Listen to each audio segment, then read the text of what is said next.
Hello!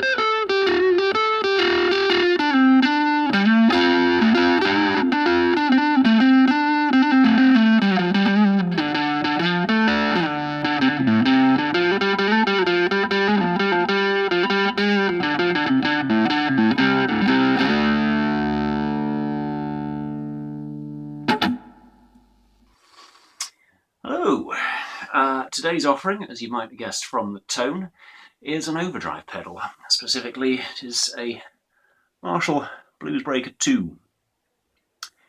And one of the particularly enjoyable facets of this is that it's basically two pedals in once.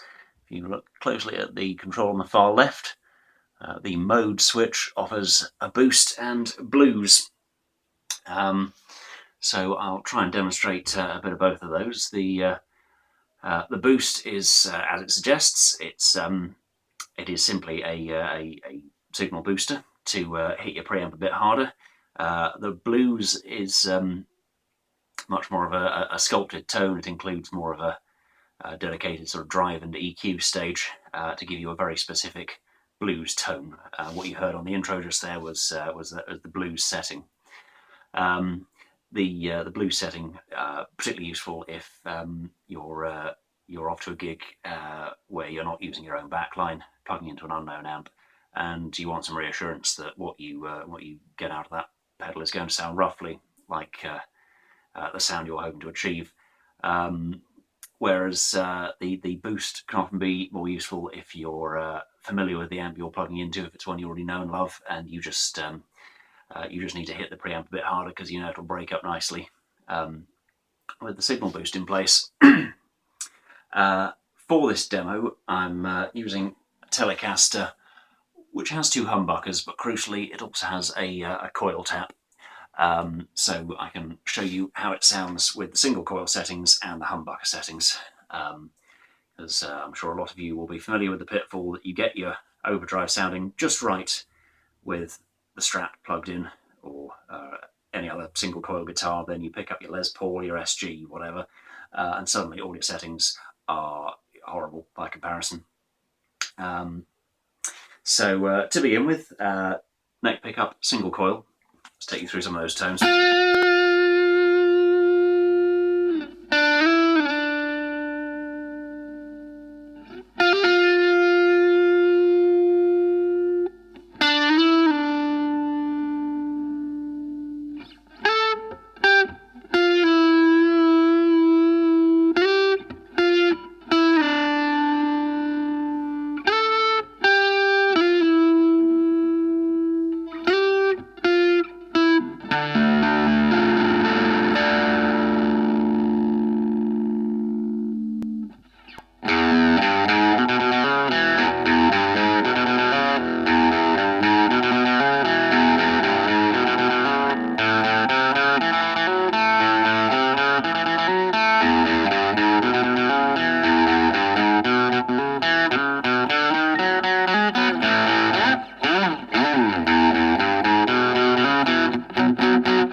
So that's the blues setting. As you can hear, it's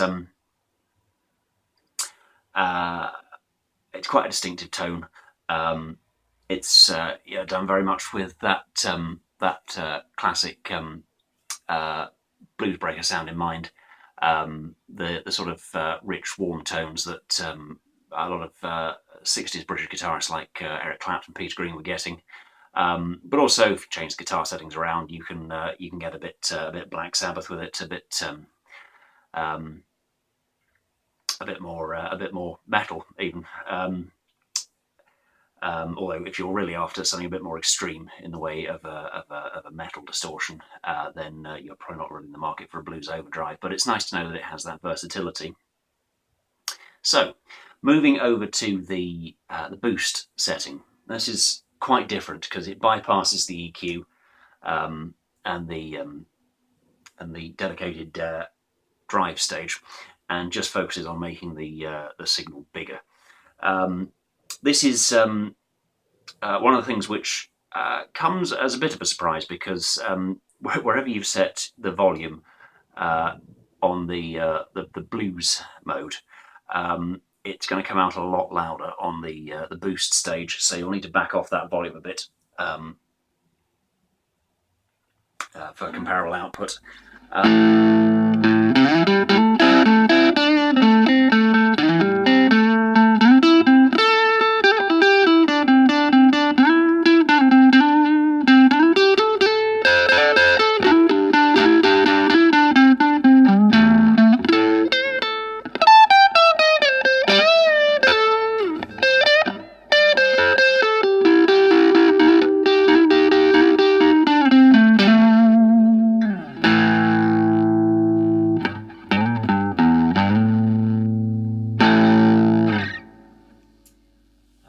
As you can hear, the drive is much more toned down, and it's no longer coloured so much by the pedal. What you hear is more of the natural tone of the guitar, and of course the amps baked in sound. But also because it's a bit clearer and the gain's not so high, the boost is actually quite good for overdriven rhythm guitar sounds.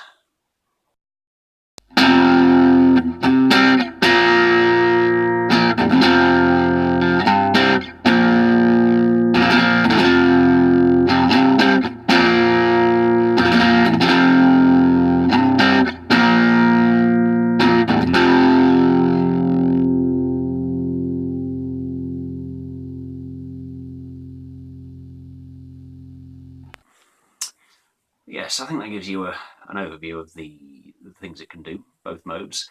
Obviously, with the blues mode, there's a drive control and a tone control, so you can vary how sharp it is or how intense the drive is.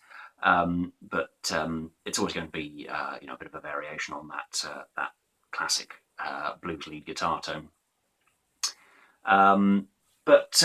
Yeah, if I had to offer any criticism of the pedal, I guess the disparity in the volume level between the boost and blues modes takes some getting used to. It's a minor nuisance, and if you were in a live setting, you'd probably have made your mind up whether you were going to be using it as on blues mode or boost mode anyway, and you probably wouldn't want to be switching between the two too readily.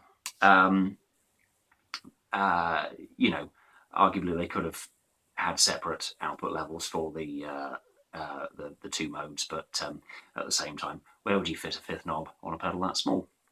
I think it's a great overdrive at a pretty modest price point compared to a lot of others.